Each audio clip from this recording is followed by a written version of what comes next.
It started as a students' union, using our privileges as Israelis, as Hebrew speakers, as Israeli lawyers later, to challenge some of the occupation's policies. And Just to be clear, the weight of that is in establishing a precedent that could end up doing more damage than good, correct?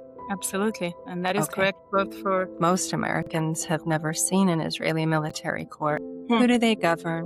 What rights exist? What rights don't exist? actually most of the cases that we litigate are. Speaking of democracy, Palestinians who are arrested and imprisoned by Israel end up going to an Israeli-run organization for help. Is that by design, meaning that as a practical matter, Palestinian lawyers can't actually represent their own people effectively in Israeli courts? I'm curious about how you build trust with Palestinian clients when you're asking them to place their faith in an Israeli institution. Well, the answer is going to be very layered because the situation is complicated.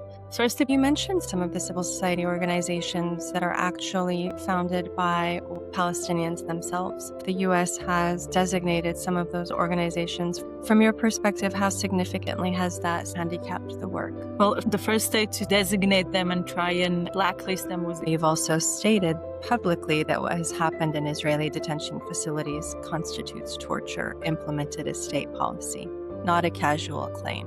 What I want to ask you about is what the legal and institutional response within Israel has been. So first to the Israeli reaction. Israel's How is that possible? In what universe is it possible that there is actual video footage of something that is perhaps the greatest torture that can be conceived? That footage has been viewed around the world, and then those allegations are dismissed. I can answer that with a story that I've heard about one of the winter soldiers, the American soldiers that came back from the Vietnam War.